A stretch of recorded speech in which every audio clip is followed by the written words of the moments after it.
They laughed when this elderly couple decided to disappear into a simple cabin, far from everything. What no one imagined was that this silent choice would reveal something many had spent their entire lives searching for and never found. Stay until the end, and you'll understand why some decisions don't make noise, but change everything. If stories like this speak to your heart, subscribe to the channel and walk with us. Harold and Margaret Chen had been married for 52 years. They'd built their life together in the small town of Riverside, raising 3 children, running a modest hardware store, volunteering at church, being the kind of steady, reliable people communities are built on. Harold was 76 now, Margaret 74. Their hands were weathered from decades of work, their faces lined with the stories of a long life lived together. They'd never been wealthy, but they'd been comfortable.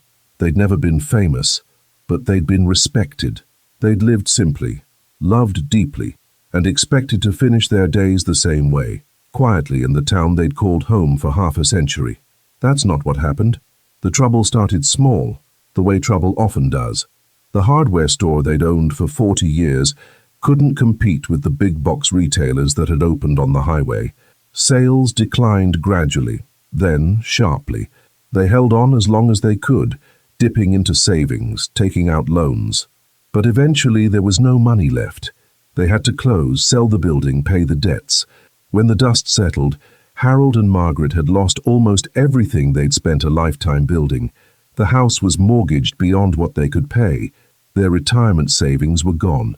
At 76 and 74, they were starting over with almost nothing. But loss of money wasn't the hardest part. The hardest part was how people in Riverside began to look at them differently.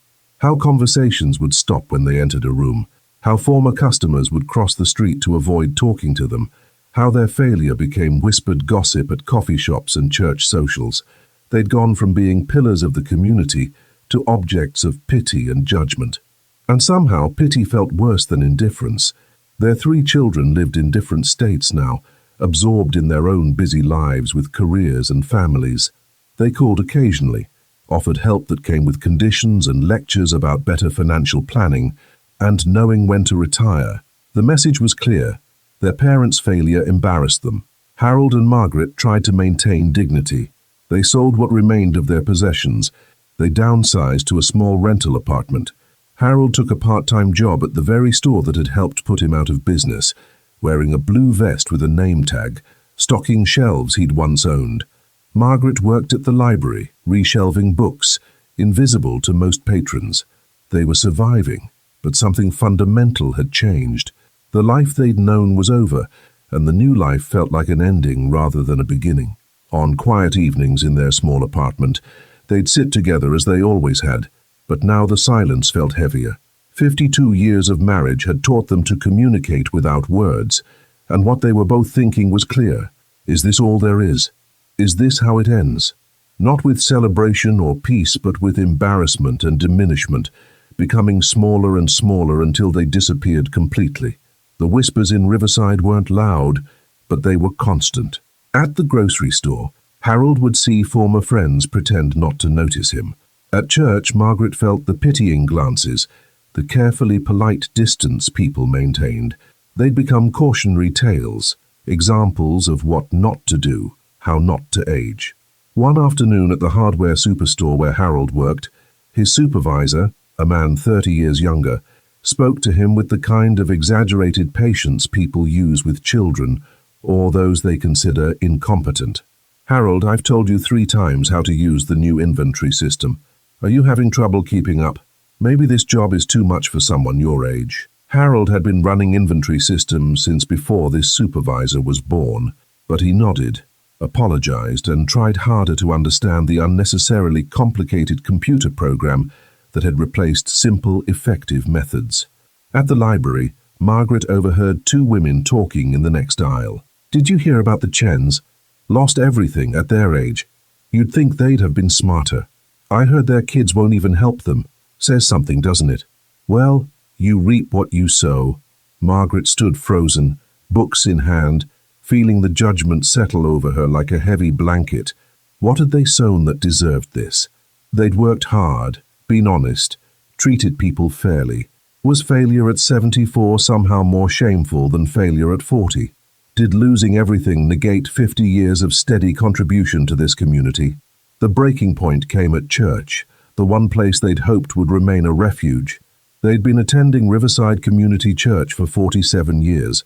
They'd served on committees, taught Sunday school, donated what they could when they had it. But financial struggles change how people see you, even in places that preach compassion.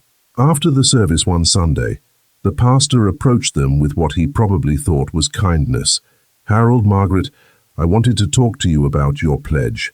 I know things have been difficult, and we certainly understand if you need to reduce your commitment. In fact, given your situation, you might be more comfortable attending one of our satellite services. Less formal, more suited to people who are struggling." The message was clear. You're an embarrassment here too. Your poverty makes people uncomfortable. Your failure reflects badly on our successful congregation. Harold and Margaret left church that day and didn't go back. That evening, sitting in their cramped apartment with its thin walls and cheap furniture, they faced a truth they'd been avoiding. Riverside didn't want them anymore, not as they were now. The town had loved them when they were useful, contributing members of society. But elderly, broke and diminished. They'd become invisible at best, objects of scorn at worst. Margaret spoke first, her voice quiet but firm. "We can't stay here." Harold looked at his wife of 52 years. Her hair was white now, her hands marked by age and work. But her eyes held the same strength he'd fallen in love with decades ago. "Where would we go?" She pulled out a folder they'd been avoiding for months. Inside was documentation for a property Harold's uncle had left them years ago, a cabin in the mountains, 3 hours from Riverside. Isolated, primitive, probably falling apart. They'd never visited it, had planned to sell it. But the market for remote mountain cabins wasn't good, and it had sat empty, accruing property taxes they'd somehow managed to pay. "There," Margaret said simply. Harold looked at the papers. The cabin was described as rustic, real estate speak for barely habitable. No modern conveniences. Miles from the nearest town. Winters would be harsh. They were in their 70s, not exactly the age for pioneering. "We don't know what condition it's in. We might not survive a winter up there." "We're not surviving here," Margaret said. "Not really. We're just slowly disappearing while people watch and judge. At least there, we'd be on our own terms." They sat in silence, considering. Then Harold reached over and took his wife's hand. Together? Always together. They made their decision that night. They would leave Riverside, leave the judgment and the pity, leave the life that had collapsed around them. They would go to the mountain cabin and see if they could build something new, or at least find peace in their remaining years. They told no one. There was no dramatic announcement, no farewell party. They simply packed what little they had, loaded their old truck, and left before dawn on a Tuesday morning. They left the keys to the apartment on the counter, with a note for the landlord. They didn't tell their children until they were already gone, sending a simple text. "We've moved. We're fine. We need some time." By the time Riverside noticed they were gone, Harold and Margaret were already miles away, driving toward the mountains, toward the unknown, toward whatever came next. The drive took 5 hours on increasingly remote roads. Paved highway gave way to state routes, then county roads, then finally a rutted dirt track that made their truck bounce and shudder. Trees pressed close on both sides, and the air grew thinner, cooler. They were climbing into genuine wilderness, far from the comfortable suburban sprawl they'd known. "You sure about this?" Harold asked as they navigated another washout in the road. Margaret looked at the map, such as it was. Too late to turn back now. Finally, after following a nearly invisible trail marked only by occasional faded orange ribbons tied to trees, they reached it. The cabin sat in a small clearing surrounded by towering pines. It was smaller than Harold had imagined, maybe 800 square feet. The roof sagged slightly on one side. Windows were intact but filthy. The porch steps looked questionable. A stone chimney rose from one end, and an old hand pump stood beside the door. It was exactly as rustic as advertised. They sat in the truck for a long moment, taking it in. This was home now. Not because they'd chosen it from beautiful options, but because they had nowhere else to go. Harold squeezed Margaret's hand. Still together? Still together. They climbed out of the truck. The silence hit them first. Profound quiet broken only by wind in the trees and distant bird calls. After decades of living in town with traffic and neighbors and constant ambient noise, this silence felt almost overwhelming. The cabin door was stuck, swollen from moisture and years of disuse. Harold had to shoulder it hard to get it open. Inside was dark and musty, but structurally sound. One main room with a pot-bellied stove, a small sleeping area, a tiny kitchen space with a sink but no plumbing. Everything was covered in dust and mouse droppings. It was overwhelming. At 76 and 74, they were supposed to be comfortable in their final years, not pioneering. But what choice did they have? Go back to Riverside and the judgment? Burden their children who'd made clear they were disappointing embarrassments? No, this was their choice. Difficult, but theirs. They spent the first 3 days just making the cabin livable. Harold cleared debris while Margaret scrubbed surfaces. They discovered the hand pump actually worked, pulling cold, clear water from a spring. The pot-bellied stove, once cleaned, drew well. They hung their few clothes on nails in the wall, unpacked their books and photos, made the space theirs. It was hard work for bodies that tired easily now. Harold's back ached constantly. Margaret's arthritis flared in the mountain cold, but something else was happening too. As they worked side by side, as they solved problems together, as they created this tiny haven, they felt something they hadn't felt in years. Purpose, agency, control. In Riverside, they'd been passive victims of circumstances, objects of pity, people whose time had passed. Here they were active participants in their own lives. Every small victory, getting the stove lit, fixing a shutter, finding where mice were getting in and blocking it, was theirs. The first night in their cleaned cabin, they sat by the stove's warmth, eating simple soup Margaret had made on its top, and looked at each other in the flickering light. "We did it," Harold said. "We did," Margaret agreed, and for the first time in months they smiled genuine smiles. That night they slept deeply, the silence of the mountains surrounding them like a blanket. They woke to sunlight streaming through now clean windows, to the sound of nothing but wind and birds, to the realization that no one here would judge them, pity them, or find them disappointing. They were alone, but they were free. While Harold and Margaret settled into the rhythm of mountain life, Riverside continued as it always had, busy, judgmental, and convinced of its own importance. The Chen's absence was noticed, briefly discussed, and then largely forgotten. They'd failed, disappeared, and that was that. But the town had its own dramas to focus on. The building where Harold and Margaret's hardware store had been was quickly snapped up by Marcus Webb, a real estate developer who'd been circling it for years. Marcus was in his 40s, successful, and had grand plans. He'd convert it to upscale retail, attract boutique shops, gentrify that whole block. It would make him a fortune. Marcus closed the deal 3 days after the Chens left town. He held a press conference, talked about revitalization and moving forward, and updating Riverside for the 21st century. He didn't mention the elderly couple who'd lost everything, who'd owned that building for 4 decades. To Marcus, they were just obstacles that had finally cleared themselves away.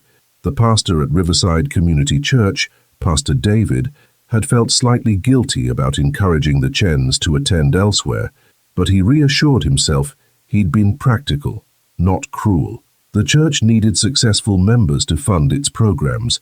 The Chens' financial struggles were awkward for fundraising. Besides, they'd left town anyway, so clearly they'd agreed they didn't belong. At the library where Margaret had worked, her supervisor hired a younger replacement without much thought. Margaret had been slow with the computer system anyway. Better to have someone more tech-savvy. The hardware superstore where Harold had worked didn't even notice he was gone for 2 weeks. When they did, they marked him as quit without notice and hired someone else.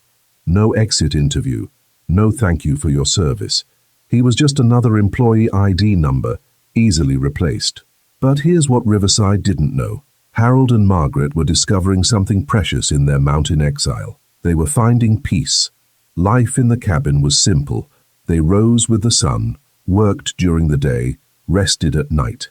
Harold chopped wood, maintained the cabin, set snares for rabbits. Margaret tended a small garden she'd started, preserved what they could, managed their meager supplies. They helped each other constantly, Harold's strength compensating for Margaret's arthritis, Margaret's planning compensating for Harold's occasional impulsiveness. They talked more than they had in years, really talked about their hopes, fears, regrets, dreams. They read books aloud to each other. They played cards by lamplight.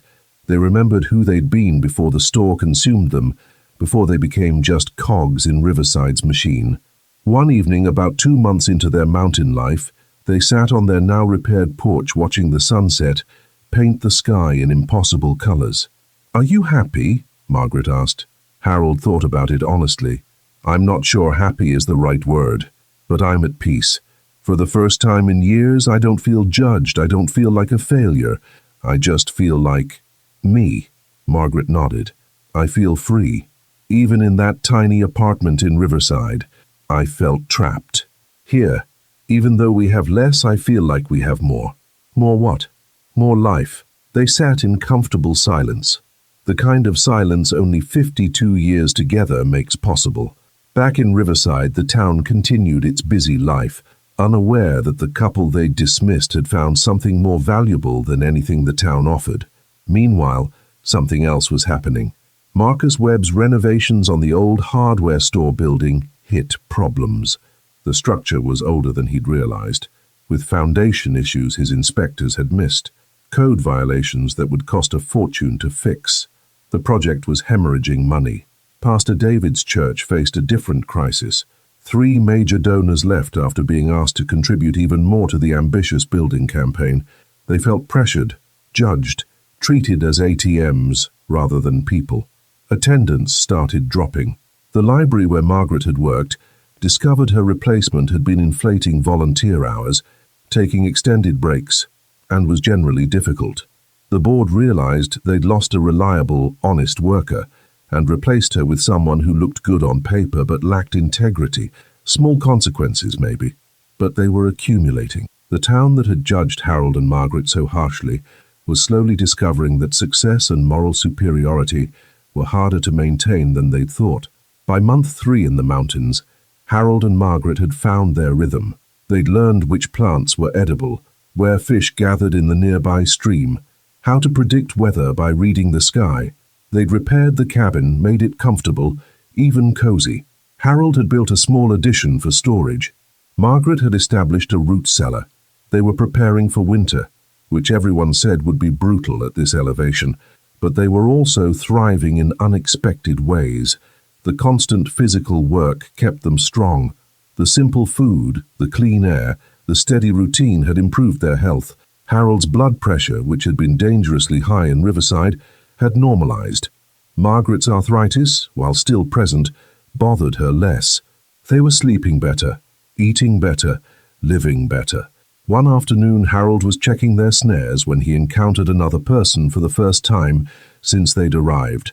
A man in his 60s, hiking the remote trail that ran near their property.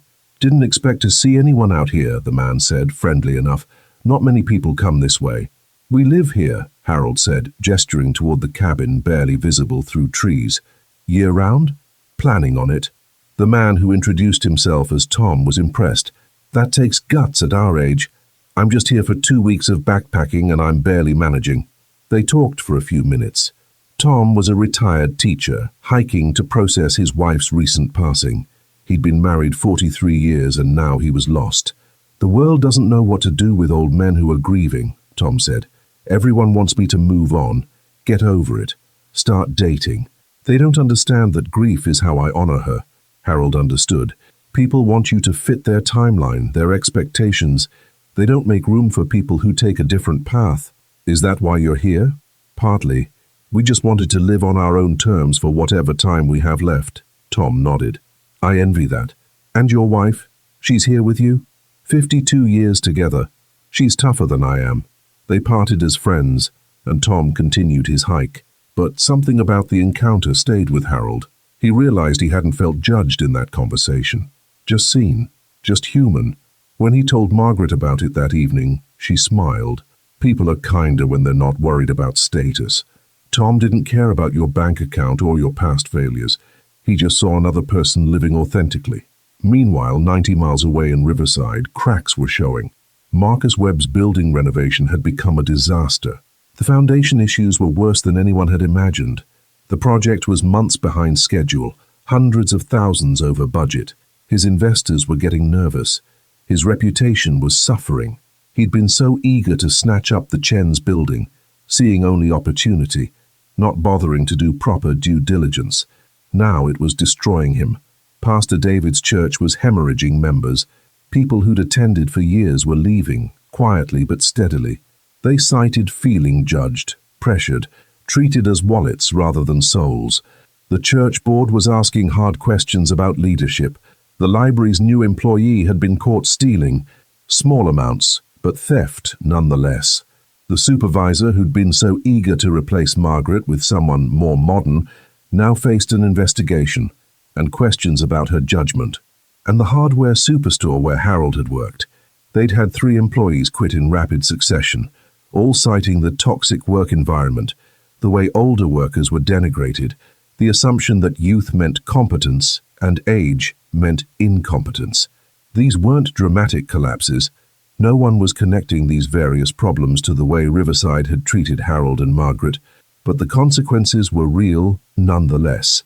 As winter approached the mountains, Harold and Margaret prepared diligently.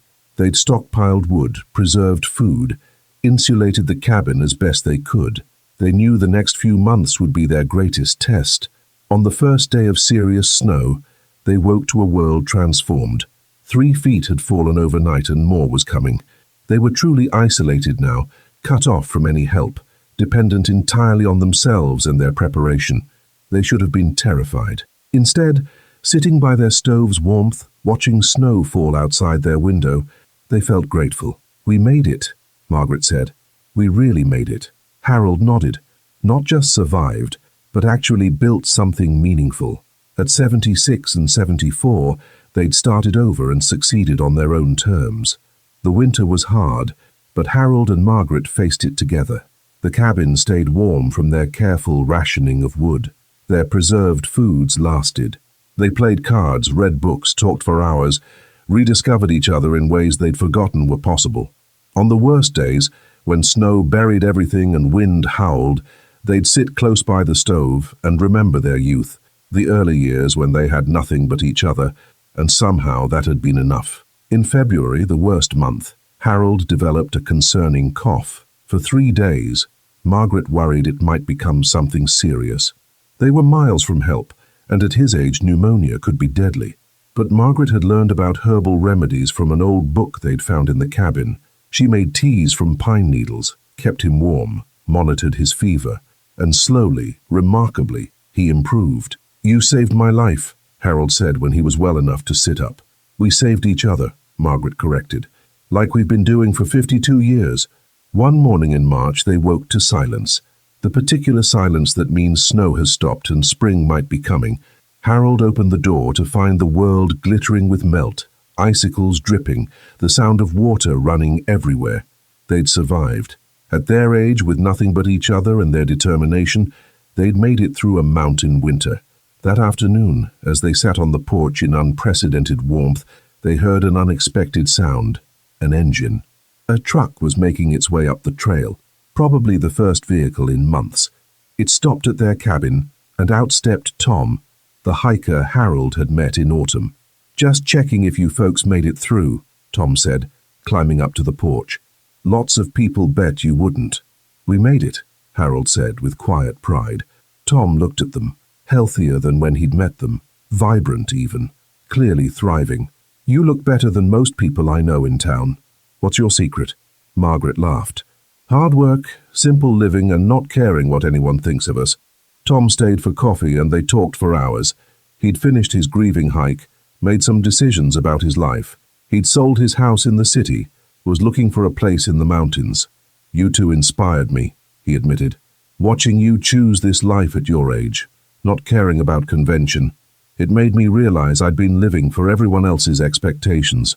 I'm 71. If not now, when?" Before he left, Tom mentioned news from Riverside. That web development? Total disaster. He's filing for bankruptcy. And that big church? The pastor resigned after some kind of financial scandal. Place is falling apart. Harold and Margaret exchanged glances but said nothing. They felt no satisfaction in others' misfortune, but they couldn't help noting the irony. The town that had judged them so harshly for failure was experiencing its own collapses. After Tom left, Margaret said what they were both thinking. "We didn't fail in Riverside, we graduated." Harold nodded. "And everyone who pitied us? They're still trapped in a system that measures worth by wealth and status. We got out." As spring fully arrived, their children finally came to visit. All three made the trip. Sarah, David, and Jennifer, now in their 40s, with their own families. They'd come expecting to find their parents broken, living in squalor, needing rescue. Instead, they found a neat cabin, a thriving garden plot being prepared, and parents who looked younger and happier than they'd been in years. Sarah, the eldest, spoke first. "Mom, Dad, you look amazing." Margaret smiled. Mountain air. But it was more than mountain air, and they all knew it. It was freedom. Freedom from judgment, from expectations, from the endless grinding pressure to perform and succeed and maintain appearances. Jennifer, the youngest, looked around the modest cabin with its handmade furniture and simple amenities. "Are you really happy here? It's so basic." "Basic is all we need," Harold said. "Turns out we were carrying a lot of things we didn't actually need, including other people's opinions." David, the middle child and most successful, struggled with it. "But you could have come to me. Let me help. You didn't have to exile yourselves." "We didn't exile ourselves," Margaret said firmly. "We liberated ourselves. There's a difference." The children stayed 2 days, sleeping in tents because the cabin was too small. They helped with chores, split wood, worked in the garden plot, and slowly they began to understand. Their parents hadn't given up. They'd leveled up in a way society didn't recognize. Before they left, Sarah hugged both parents tightly. "I'm sorry we weren't more supportive. I'm sorry we made you feel like you'd failed." "We did fail," Harold said. "Failed at running a business. Failed at holding on to money. But we succeeded at something more important. We stayed together, stayed true to ourselves, and built a life that actually makes us happy. Not everyone can say that." After the children left, Harold and Margaret stood in their clearing, watching the truck disappear down the trail. "They'll be okay," Margaret said. "They will," Harold agreed, and so would they, because they'd learned the secret that had eluded them for 70-plus years. True wealth wasn't about money or status or what others thought. It was about peace, purpose, and facing whatever life brought with someone you loved beside you. Spring turned to summer, and Harold and Margaret's mountain life flourished. The garden produced more than they'd expected: tomatoes, squash, beans, potatoes. Margaret preserved everything she could for next winter. Harold maintained trails, repaired fences, kept the cabin in good shape. They fell into a rhythm that felt timeless, disconnected from the frantic pace of modern life. But they weren't completely isolated. Word had spread somehow about the elderly couple living simply in the mountains. Other hikers started appearing, always respectful, often curious. Tom visited monthly, each time bringing news from the valley, and usually another person interested in simpler living. One couple, both in their 60s, had recently retired and were considering something similar. A widow in her 70s asked Margaret's advice about living alone. A younger couple, burned out from corporate life, wanted to know if it was possible. Harold and Margaret never preached or promoted their lifestyle. They simply lived it, and that was sermon enough. They answered questions honestly. Yes, it's hard. Yes, you have to be prepared. Yes, winters are brutal. But yes, it's also worth it. It's also freeing. It's also possible. By midsummer, something unexpected was happening. Their remote cabin was becoming a kind of pilgrimage site for people seeking something different. Not many people. This wasn't a tourist destination, but a steady trickle of folks who'd heard about the elderly couple, who'd walked away from everything and found something better. Margaret started keeping a journal of visitors and their stories. "We're accidentally creating something," she told Harold one evening. A community of people who choose different. Is that what we wanted? Maybe it's what we needed and didn't know it. In late summer, a reporter from a regional magazine found them. Young woman, maybe 30, writing a piece about alternative lifestyles. Harold and Margaret were reluctant, but agreed to talk. The resulting article, Exiled or Liberated, an Elderly Couple's Mountain Refuge, was thoughtful and respectful. It didn't sensationalize their story, but presented it honestly. Two people who'd lost everything conventional society valued and gained everything that actually mattered. The article reached Riverside. Pastor David, now working at a different church after resigning in disgrace, read it with recognition and shame. He remembered dismissing the Chens, suggesting they attend elsewhere. He'd thought he was being practical. Now he saw he'd been cruel. Marcus Webb, still dealing with his disastrous development project, read the article at his lawyer's office where he was signing bankruptcy papers. He remembered how quickly he'd snapped up the Chen's building, how little he'd thought about the elderly couple losing their life's work. He'd seen only opportunity. Now he saw his karma. The library supervisor read it and thought about Margaret, reliable, honest Margaret, whom she'd replaced with someone flashier who'd turned out to be a thief. Multiple people in Riverside read that article and felt the uncomfortable weight of recognition. They'd judged. They'd dismissed. They'd found the Chen's poverty distasteful. And the Chens? They'd found peace. But the article had another effect. Harold and Margaret's children read it, and for the first time they fully understood what their parents had accomplished. Sarah called immediately. "Mom, I read the article. I finally get it. You didn't fail. You succeeded at something the rest of us are still trying to figure out." When autumn came again, marking a full year in the mountains, Harold and Margaret took stock. They had everything they needed. They had each other. They had peace. They had purpose. They had proven that age was not a barrier to reinvention, that loss was not permanent defeat, that judgment from others mattered far less than peace with yourself. "Another winter coming," Harold observed, watching leaves turn gold. "Ready?" Margaret took his hand. "With you? Always." And as they prepared for their second winter, they did so with confidence. They'd proven they could survive, could thrive, could build something meaningful. Back in Riverside, the people who judged them were learning their own hard lessons about karma, consequences, and the difference between success and happiness. But Harold and Margaret weren't thinking about Riverside anymore. They were thinking about the wood that needed cutting, the preserves that needed making, the roof that needed one more patch before snow came. They were thinking about the life they'd built together, against odds, at an age when most people assume life is winding down. They'd learned that life only winds down if you let it, that purpose doesn't expire at 70, that love matters more at 76 than at 26 because you know how rare it is, how precious, how worth fighting for. They'd learned that sometimes, when the world laughs at your choices, it's because you're choosing something the world doesn't understand, something better than what it offers. The world values money, status, youth, success. Harold and Margaret had learned to value peace, purpose, connection, freedom. The world thought they'd been exiled, but exile and liberation can look the same from the outside. Only the person living it knows the difference. Harold and Margaret knew. 3 days after they'd disappeared from Riverside, karma had indeed struck, not them but those who judged them. Not through divine intervention or dramatic revenge, but through the natural consequences of living without compassion, of valuing wealth over people, of dismissing those who society deemed no longer useful. They'd chosen to leave, to simplify, to live deliberately and together.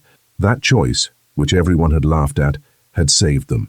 Not from death, but from something worse, a life of diminishment, of shame, of slow disappearance. They'd traded that for something immeasurably better. It wasn't late for them. It wasn't over. It was finally, truly beginning. Thank you for walking this journey with Harold and Margaret. If their story spoke to you, drop one word in the comments that captures what you felt. Courage, peace, dignity, freedom, whatever resonates. And remember, it's never too late to choose the life you actually want to live, regardless of what others think. As their second winter approached, Harold and Margaret found themselves in an unexpected position. They'd become mentors without meaning to. The steady stream of visitors who'd come throughout summer and fall weren't just curious tourists. They were people searching for what Harold and Margaret had found, a way to live authentically in a world that demanded constant performance and accumulation. Tom had become their closest friend and most frequent visitor. He'd found his own small property 15 miles away, close enough for occasional visits but far enough for solitude. He was building his own simple life, processing his grief by creating something new. Other regulars included Patricia, a 72-year-old widow who'd sold her suburban home and bought an RV to travel and explore before she was too old. She stopped by monthly, trading stories and supplies. There were James and Carol, both 68, who'd taken early retirement after reading the magazine article and were now volunteering at national parks instead of climbing corporate ladders. And there was Miguel, 55, who'd burned out from decades in tech and was learning carpentry, building tiny homes for other people seeking to downsize. None of these people were wealthy, none were famous, but all had made choices that society questioned, and all had found something valuable in the questioning. Harold and Margaret's cabin had become an accidental gathering point for these refugees from conventional success. One evening in October, with first snow threatening, they had an impromptu gathering. 7 people crowded into and around the cabin, sharing food and stories. Patricia talked about the judgment she'd faced from her children when she'd sold her house. They thought I was having a breakdown. They wanted me to move in with them, be the helpful grandma.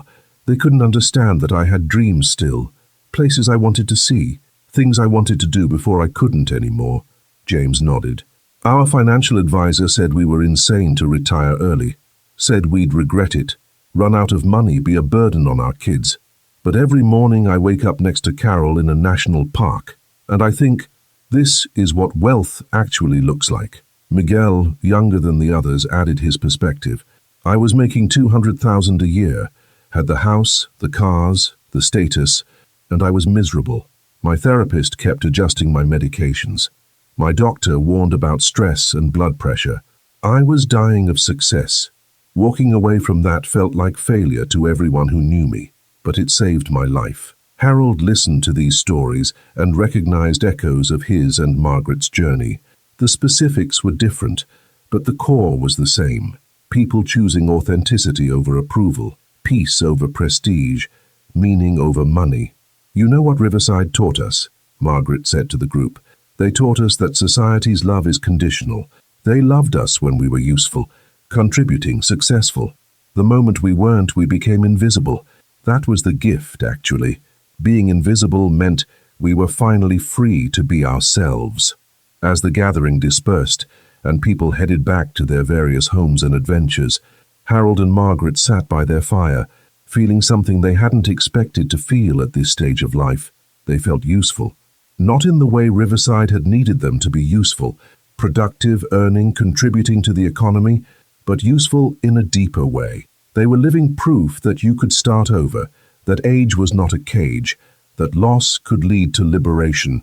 Back in Riverside, the consequences of the town's collective cruelty continued to unfold. The building that had housed the Chen's hardware store sat empty now.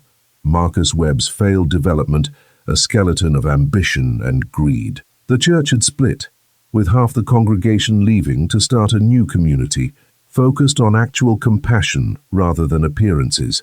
The library had hired back older workers and implemented new policies about respecting experienced employees. These changes didn't happen because people felt guilty about Harold and Margaret specifically. Most people in Riverside didn't even remember the elderly couple who'd quietly disappeared. But the systems that had chewed up and spit out the Chens were starting to show cracks, and through those cracks, change was slowly seeping in. Winter came hard that year, earlier and fiercer than the previous one, but Harold and Margaret were ready. They'd learned from their first winter, prepared better, and they had each other. During the worst storms, when they were snowed in for days at a time, they'd sit by the fire and talk about their life together. The 53 years now, the struggles and joys, the children they'd raised, the business they'd built and lost. this unexpected chapter they were writing in their 70s. "Do you miss it?" Harold asked one night, meaning Riverside, their old life, the comfort and convenience they'd given up. Margaret thought about it honestly. "I miss some things. I miss hot showers and grocery stores and not having to split wood. But I don't miss the person I was becoming there, that woman who apologized for existing, who felt like a burden, who was slowly shrinking. I like who I am here better." "Me too," Harold agreed. "Both of us." They made it through that second winter even more easily than the first. By spring, they were seasoned mountain dwellers, confident in their skills and choices. And then, in early April, they had an unexpected visitor. A car made its way up the trail, expensive, out of place. From it emerged Pastor David, their former pastor from Riverside Community Church. He looked older, smaller somehow, diminished in ways that had nothing to do with physical size. "I hope I'm not intruding," he said, standing awkwardly at the edge of their property. Harold and Margaret exchanged glances, surprised but not unwelcoming. "Coffee?" Margaret offered. They sat on the porch, repaired and sturdy now, Harold's handiwork evident, and Pastor David struggled with what he'd come to say. "I read the article, the one about you two, and I need to apologize." He looked down at his hands. "When you came to church, when you were struggling, I suggested you attend elsewhere. I told myself I was being practical, that the church needed successful members to fund its mission. But the truth is, I was embarrassed by your poverty. I didn't want to be reminded that failure was possible, that age doesn't guarantee security. I treated you like you were contagious." Harold said nothing, letting the man continue. "The church fell apart after you left, not because of you leaving. We barely noticed you were gone, which is its own shame, but because that attitude, that way of valuing people only for what they could contribute financially, it poisoned everything. The building campaign failed. Major donors left. I resigned in disgrace, and I've spent the last year trying to understand how I became the kind of pastor who would suggest struggling elderly members attend elsewhere." Margaret spoke quietly. "You became what the system rewards. You weren't uniquely cruel, David. You were just efficient at upholding a system that values wealth over worth. That's generous of you." "It's not generous. It's just true. We're not angry at you. We're grateful, actually. Being pushed out of that system was the best thing that could have happened to us." Pastor David looked around at the simple cabin, the mountain view, the peaceful isolation. "You look healthier than I've ever seen you. Happier." "We are," Harold confirmed. "We have less of everything the world says matters, but we have more of everything that actually does." Before he left, Pastor David asked one more question. "Do you have any advice for someone trying to figure out how to live differently?" Margaret thought about it. "Stop measuring your worth by what others think. Stop letting other people's fears limit your choices. We spent 70-plus years caring what Riverside thought of us. The moment we stopped, we started actually living." After he drove away, Harold turned to Margaret. "He's not the first to come asking for the secret." "There is no secret," Margaret said. "Just courage. The courage to disappoint people. The courage to look foolish. The courage to start over when everyone says it's too late." That summer, their third in the mountains, brought unexpected changes. Tom arrived one day with news. "There's a group forming, people inspired by your story, by this way of living. They want to create an intentional community in these mountains. Simple living, mutual support, authentic connections. They want you two to be part of it." Harold and Margaret were surprised. "We're not leaders. We're just two people who made a choice. That's exactly why they want you involved. You're not selling anything. You're not preaching. You're just living honestly. That's more powerful than any manifesto." They thought about it carefully. An intentional community could mean companionship, shared resources, security. But it could also mean the same politics and judgments they'd escaped from Riverside, just in a different location. In the end, they agreed to participate but not lead. They'd share their experience, welcome others who chose this path, but they wouldn't be gurus or guides. They were just Harold and Margaret, still figuring things out themselves. As autumn arrived again, they took stock of 3 years in the mountains. They'd survived, thrived, found purpose and peace.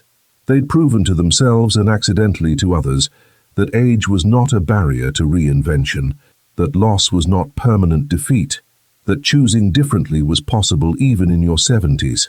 One evening, sitting on their porch watching the sunset, a ritual they never tired of, Margaret said what they'd both been thinking. We're going to die here, aren't we? Not soon, hopefully, but eventually. This is where we'll finish. Would you want it any other way? Margaret smiled. Not for a moment. We'll die here the way we've lived here, together on our own terms, at peace. That's more than most people get. Harold took her hand, weathered and work-worn, the hand he'd held for 53 years. Best choice we ever made. Leaving. Second best, Margaret corrected. Marrying you was the first. They sat in comfortable silence as stars began appearing, the mountain air crisp with approaching autumn. Somewhere far away, Riverside continued its life. People there still judged, competed, measured worth by bank accounts and status. Some were happy, some were miserable, most were somewhere in between. But Harold and Margaret weren't thinking about Riverside. They were thinking about the wood that needed cutting for winter, the preserves they'd make from their garden's harvest, the simple, satisfying rhythm of a life lived deliberately. They were thinking about the unexpected community they'd found, the people who'd been inspired by their choice, the way their exile had become liberation, not just for themselves but for others. They were thinking that at 79 and 77 now, they had more life, more purpose, more joy than they'd had at 59 and 57. They'd learned the truth that society tries to hide, that you can start over at any age, that loss can be liberation, that choosing differently takes courage but brings peace, that love matters more in old age than youth because you know how precious and rare it is. The world had laughed when they'd exiled themselves to a mountain cabin. The world had judged them as failures, as foolish, as people whose time was over. The world had been wrong. Their time wasn't over. It was finally truly beginning. And 3 days after they'd left Riverside, 3 days that had stretched into 3 years, karma had struck. Not them, but those who judged them, through natural consequences, through the weight of their own choices, through learning that success without compassion was hollow, and that youth without wisdom was dangerous.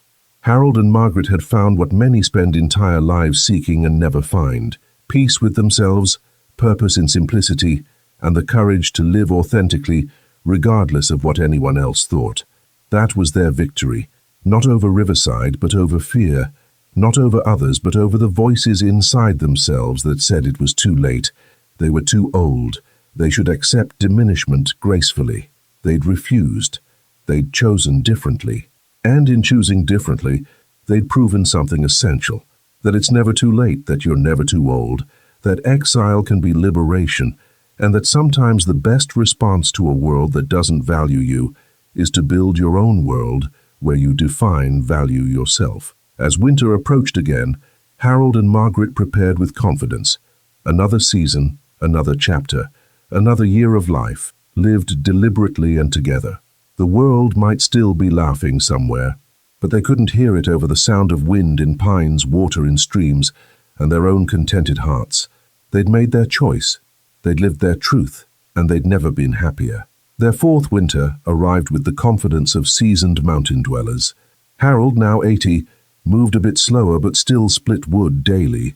Margaret, 78, still tended her garden and preserves with the same care. Age was catching up to them, as it must. But they were aging on their own terms, in a place they'd chosen. With purpose they'd defined themselves. The intentional community that had formed nearby flourished. 20 families now, all choosing simpler living, all supporting each other. Harold and Margaret were the elders, not by decree but by respect earned through authentic living. Young families came to them for advice. Other elderly couples came for encouragement.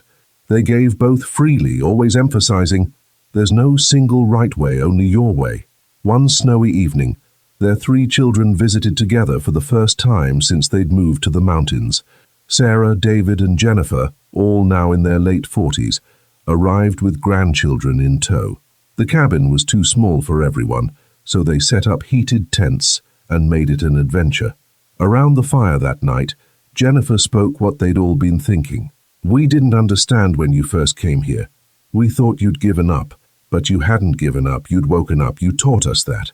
David added, I was chasing success my whole life. 6-figure salary, corner office, all of it. And I was miserable. Watching you two choose peace over prestige, it gave me permission to make changes in my own life. I took a job I actually enjoy now, even though it pays less. My blood pressure dropped 40 points. Sarah, tears in her eyes, said simply, Thank you for showing us it's never too late to choose happiness. The grandchildren, teenagers now, were most affected. They'd grown up hearing about the crazy grandparents who'd moved to the mountains. But seeing the peace on Harold and Margaret's faces, the strength in their partnership, the contentment in their simple life, it planted seeds of possibility. As the family left after 3 days, Margaret reflected on the unexpected legacy they were leaving. Not wealth or property, but something more valuable, the courage to choose differently. Spring arrived once more, their 5th in the mountains. Harold and Margaret celebrated quietly, amazed they'd made it this far, this well. They'd not only survived, they'd created a life of meaning. One morning in May, sitting on their porch with coffee, as had become their ritual, Harold turned to Margaret. Any regrets?